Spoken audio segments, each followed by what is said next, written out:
السلام علیکم، میں ہوں آپ کی میزبان ثنا ہارون اور اس وقت سینٹ الیکشن کے حوالے سے ایک خصوصی ٹرانسمیشن کا ہم نے اہتمام کیا ہے۔ اس میں آپ کو تمام تر صورتحال سے ہم آگاہ کریں گے۔ ناظرین، پاکستان کے سیاسی منظرنامے پر ایک اور نازک اور کہنا یہ چاہیے کہ فیصلہ کن جو ہے وہ لمحہ آ گیا ہے۔ لمحہ جو اس حوالے سے جو ساری ڈیٹیل ہیں، جو اپڈیٹس آتی رہیں گی، وہ بھی آپ کو بتائیں گے۔ ناظرین، 21 جولائی 2025 خیبر پختونخوا میں سینٹ کی 11 نشستوں پر ہونے والے انتخابات، لیکن یہ محض ایک انتخابی مرحلہ نہیں بلکہ آئینی، اخلاقی اور جماعتی کشمکش کی وہ تصویر ہے جس نے خیبر پختونخوا اسمبلی کو ایک باقاعدہ سیاسی میدان جنگ بنا دیا ہے، جہاں ایک طرف حکومت اور پوزیشن 6-5 کے فارمولے پر خاموش مفاہمت کے تحت خوشی کے شادیانے بجا رہے ہیں، وہیں پاکستان تحریک انصاف کے اندر سے اٹھنے والی بغاوت اب شعلہ بن چکی ہے۔ ناراض امیدوار کھل کر قیادت کو للکار رہے ہیں، فیصلوں کو چیلنج کر رہے ہیں اور بلا مقابلہ انتخابات کو ضمیر فروشی کا منصوبہ قرار دے رہے ہیں۔ اسپیکر کی جانب سے اجلاس ملتوی کرنا، عدالتوں کے دروازوں کا چھٹی کے دن کھلنا اور گورنر سے زبردستی حلف لینا سب اس بات کا ثبوت ہے کہ خیبر پختونخوا اسمبلی اب عوام ایوان نہیں بلکہ سیاسی جوڑ توڑ کا اکھاڑا یا مرکز بن چکی ہے۔ پارٹی قیادت الیکشن سے بچنا چاہتی ہے کیونکہ خطرہ ہے کہ اگر کھلا مقابلہ ہوا تو اپنے ہی ارکان ان کی سچائی کو بے نقاب کر دیں گے، لیکن دوسری طرف باغی امیدواروں کا اعلان ہے نہ دستبرداری نہ مفاہمت، صرف مقابلہ ہوگا۔ آج کی خصوصی نشریات میں ہم صرف امیدواروں یا سیٹوں کی تقسیم پر بات نہیں کریں گے بلکہ کھولیں گے ان سیاسی چالوں کا پردہ جو اس انتخاب کے پیچھے کار فرما ہے۔ دیکھیں گے کہ پروفیشنل ووٹنگ کا نظام کس طرح سیاسی انجینئرنگ کا ہتھیار بن سکتا ہے اور پوچھیں گے اصل سوال، کیا یہ سینٹ الیکشن ہے یا پارٹی کے اندر نظریاتی جنگ کا آخری مارکہ؟ کیا کرسیوں کی بندر بانٹ میں کارکنوں کے ضمیر کا سودا ہو رہا ہے اور کیا یہ سب عمران خان کے نام پر پارٹی کے اندر سیاسی قتل عام کا راستہ ہموار کر رہا ہے؟ اس حوالے سے ہمیں کافی ہمارے مہمان بھی جوائن کریں گے، لیکن ناظرین آپ کو بتا دوں کہ ہمارے ساتھ اس وقت اسٹوڈیو میں موجود ہے ہماری سینئر اینکر پرسن بے نظیر مہدی۔ آپ کو بھی بے نظیر خوش آمدید کہیں گے۔ تھینک یو ثنا۔ اور آپ یہ بتائیے کہ آج جو یہ سینٹ الیکشن ہونے جا رہے ہیں، اس حوالے سے آپ کے پاس کیا اعداد و شمار ہیں، کیا آپ بتا رہی ہیں؟ ثنا دیکھیں، آج کا جو سینٹ الیکشن ہے کے پی کے میں، آج 2 سینٹ کے الیکشن ہو رہے ہیں، 2 سیٹوں کے لیے جو ہے وہ ہو رہے ہیں پنجاب سے الیکشن، اور یہ بھی بہت زیادہ جو ہے وہ امپورٹنٹ ہے، اہمیت کے حامل ہے۔ اور اس کے علاوہ کے پی کے میں جو ایک دنگل بنا ہوا ہے اور اس حوالے سے زیادہ بھی ہے کہ جو ہم دیکھ رہے ہیں کہ کے پی کے میں ظاہر پی ٹی آئی کی حکومت ہے، یہ واحد صوبہ ہے جس میں اپوزیشن جماعت کی حکومت ہے، لیکن کے پی کے میں جو پی ٹی آئی کے اندر جو پھوٹ پڑی ہوئی ہے، آپ ابھی تک دیکھ رہی ہیں کہ کس طرح ہم کتنے دن سے یہی بات کر رہے ہیں کہ ابھی تک ان کے کچھ ناراض ارکان ہیں جن کو کہا گیا تھا کہ آپ جو ہیں وہ دستبردار ہو جائیں، لیکن وہ ابھی جو لیڈرشپ ان کی باہر ہے، اس حوالے سے آپ نے دیکھا ہوگا ثنا کہ وہ بالکل بھی ان کی بات نہیں مان رہے ہیں۔ بالکل ایسے پی ٹی آئی کا ایک یہ بھی بریکنگ ہے کہ آج پی ٹی آئی کی جو قیادت ہے، سیاسی قیادت ہے، پولیٹیکل پارٹی ہے، اس کے علاوہ اور جو اہم لوگ ہیں، ان سب کا ایک اجلاس 2 بجے ہونے جا رہا ہے جس کے اندر بھی اہم فیصلے متوقع ہیں۔ لیکن اب تک جو ہم نے دیکھا ہے کہ خیبر پختونخوا کے حوالے سے جو بھی پی ٹی آئی کی سیاست میں جو تبدیلیاں آ رہی ہیں، جو بھی فیصلے لیے جا رہے ہیں، خاص طور پہ سینٹ الیکشن کو لے کے یا اور چیزوں کو لے کے، ابھی 5 اگست کا احتجاج بھی ہونا ہے، کوئی بھی وہ ہم نے دیکھا ہے کہ کوئی بھی اس کا نتیجہ نکل نہیں پا رہا ہے، اور یہ بھی ایک سوالیہ نشان ہے کہ پی ٹی آئی کی جو ابھی سیاسی قیادت ہے وہ اس قابل نہیں ہے کہ وہ فیصلے لے سکے۔ اب بانی پی ٹی آئی نے جو تھا وہ سارا معاملہ جو تھا وہ سیاسی قیادت پہ چھوڑ دیا تھا، جس کو جو ایک اپریشیٹ کرنے والی بات ہے سینٹ الیکشن خیبر پختونخوا سے جو ہو رہے تھے۔ اب آپ نے ثنا یہ بات نوٹ کی ہوگی کہ کس قدر جو ہے وہ وہاں پہ مسئلے مسائل ہو رہے ہیں، ابھی تک لڑائیاں ہو رہی ہیں، کچھ ان کے ناراض ارکان ہیں جو اپنے انٹرویوز دے رہے ہیں سیاسی قیادت کے خلاف۔ یہ ایک بڑی عجیب سی ہے، لیکن اب ہم تھوڑی سی پارٹی پوزیشنز کو دیکھ لیتے ہیں کہ پارٹی پوزیشن کیا ہے اس وقت۔ جو کے پی کے اسمبلی ہے اس کا جو ایوان ہے وہ ٹوٹل جو ہے 145 اس میں اراکین ہیں، جس میں اگر ہم بات کریں جس کی حکومت ہے پی ٹی آئی کی، ان کے جو ہے وہ ٹوٹل 95 ہیں، جن میں سے 58 جو ہے وہ منتخب ہیں، اور 35 اراکین جو ہیں وہ آزاد ہیں. اب یہ 35 اراکین جو آزاد ہیں ان کو ہم یہی لاک کرتے ہیں سنا. اس کے اوپر ابھی ہم بڑی انٹرسٹنگ گفتگو ہوگی. اس کے علاوہ JUI فے سے جو ہیں وہ 12 وہاں پہ ابھی موجود ہیں اور ان کو 19 مخصوص نشستیں ملی ہیں. PMLN کی اگر ہم بات کر لیتے ہیں, PMLN جس کی حکومت ہے مرکز میں, وہاں پہ 7 وہاں کے موجود تھے جو منتخب اراکین تھے, اور مخصوص نشستیں ان کو 12 ملی ہیں. پاکستان پیپلز پارٹی جو کہ حکومتی اتحاد کا اہم حصہ ہے, اگر ہم اس کی بات کر لیں تو وہاں پر جو ہے وہ 3 ان کو جو ہے وہ ان کو سیٹس ملی, 3 ان کی سیٹ تھیں اور 6 ان کو مخصوص نشستیں ملی ہیں. ANP کی 2 تھیں. اسی طرح جو PTI نظریاتی ہے جو پرویز کھٹک کی ہے, اس کو وہ 2 اراکین 2 ان کے موجود ہیں. تو اس طریقے سے جو ہے وہ ان جو مخصوص نشستوں کی تقسیم ہے, اور اب الیکشن ہونے جا رہے ہیں. بالکل ایسا ہے, اور بڑی تفصیل سے بڑی زبردست آپ نے جو ہے اعداد و شمار کے حوالے سے ناظرین کو بتایا. لیکن اس حوالے سے ہمیں جوائن کیا ہے قمر دلشاد صاحب جو کہ سابق سیکرٹری الیکشن کمیشن ہے. سر السلام علیکم اور ویلکم ٹو آر شو. بہت شکریہ آپ کے قیمتی وقت کا. جی سر, جو سینٹ الیکشن ہونے جا رہے ہیں, ذرا اس پہ آپ اپنے انالیسس دیجیے گا. کیا فارمولا ہے اور کس طرح سے دیکھ رہے ہیں آپ ان سینٹ الیکشنز کو؟ دیکھیں, ابھی بے نظیر نے جو گفتگو کی ہے وہ بہت شاندار انہوں نے تجزیہ پیش کر دیا ہے, اور انہوں نے قانون, آئین, پارٹی کی پالیٹکس سب کے بارے میں انہوں نے بڑی اچھی بحث کی ہے. لیکن میرا کہنے کا عرض یہ ہے کہ یہ دراصل PTI کے اندر جو سیاسی کشمکش میں شروع ہو گئی ہے, انتشار پیدا ہو گیا ہے, اور اس کی وجہ سے یہ نقصان تو PTI کو پہنچے گا, اور یہ آگے چل کے یہ نقصان پہنچے گا گنڈا پور کو.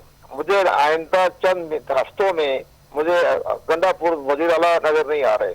پارٹی کے اندر شدید اختلافات ہیں, اور وہ ہو جائے گا آپس میں ان کا تحریک عدم اعتماد. تیسری بڑی اہم بات یہ ہے کہ PTI جو بڑی جماعت ہے اور وہ کہتی ہے ہم غریبوں کی جماعت ہے, انہوں نے ان لوگوں کو ٹکٹ دیے ہیں جو ارب پتی لوگ ہیں, جن کو میں کافی لوگوں کو میں جانتا ہوں. آفریدی نام ہے اور نام جو ارب پتی سے بھی زیادہ ہیں.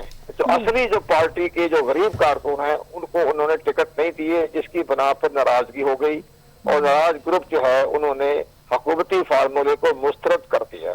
اب حکومتی فارمولہ بھی بڑا دلچسپ ہے. اب جیسے کہ بے نظیر نے بتایا کہ بھی 95 ان کی قومی صوبائی اسمبلی میں ان کے ممبر ہیں, اس کا اگر فارمولہ اختیار کیا جائے تو ان کے بعد جنرل سیٹ پہ ان کے بنتی ہے 5 سیٹیں, اور اس کے بعد ٹیکنوکریٹ ایک ہے, ایک کے بعد خواتین کی سیٹ ہے, ایک ٹوٹل سیٹیں بنتی ہے 7. ایک سیٹ کا انہوں نے معاہدہ کیا جس پر انہوں نے ہارس ٹریڈنگ نہیں کی, بلکہ پس پردہ انہوں نے کوئی ڈیلنگ کی ہے اور پیکج تیار کیا ہے اس کے ساتھ. اصل سیٹیں ان کی بنتی ہے 7, انہوں نے ایک سیٹ چھوڑ کے اپوزیشن کے حوالے کر دی جو بہت خراب پتی آدمی ہے. ان حالات کو دیکھتے ہوئے ورکروں کی تو کوئی عزت ہی نہیں ہے. ہمارے ورکر جیلوں میں جاتے ہیں, تکلیف اٹھاتے ہیں, لیکن کوئی سیٹ نہیں ملتی ان کو. یہ اس لحاظ سے یہ بڑی اچھی تجویز کہ اب اندر کی اب بغاوت ہو گئی ہے. اب جو اصلی لوگ جو ہیں وہ کھڑے ہو گئے ہیں. اس کے باوجود بھی, اتنے لڑائی جھگڑے کے باوجود بھی PTI کے جو مجھے نظر آ رہا ہے کہ یہ 7 سیٹیں حاصل کر لیں گے, اور جو حکمران جماعت نے جن کو ٹکٹ دیا ہے وہ شاید نائل ہودا, وہ شاید انتخاب میں ناکامیاب نہ ہو سکے, اور جو ناراض گروپ کے جنہوں نے ٹکٹ دیے ہیں وہ اپنے سینٹ میں آ جائیں گے, اور ٹوٹل سیٹیں ان کو ممکن ہے کہ 6 سے 7 مل جائے. تو یہ بڑا 9 سیٹیں چاہیے, 19 سیٹیں چاہیے ایک سینیٹر بننے کے لیے. جنرل فارمولہ یہی ہے. تو اس حالات کو دیکھتے ہوئے ہمیں نظر آ رہا ہے کہ یہ آئندہ جو ہے پارٹی کے اندر کوئی قیادت نہیں ہے, کوئی سوچ بچار نہیں ہے, آپس میں یہ لڑتے ہیں جھگڑتے ہیں. اور اس کے بعد یہ بھی دیکھیں کہ خیبر پختونخوا کا ایک مثالی صوبہ ہونا چاہیے تھا, کرپشن فری صوبہ ہونا چاہیے تھا. آج پاکستان کا سب سے زیادہ جو کرپٹ صوبہ ہے وہ KP کی ہے.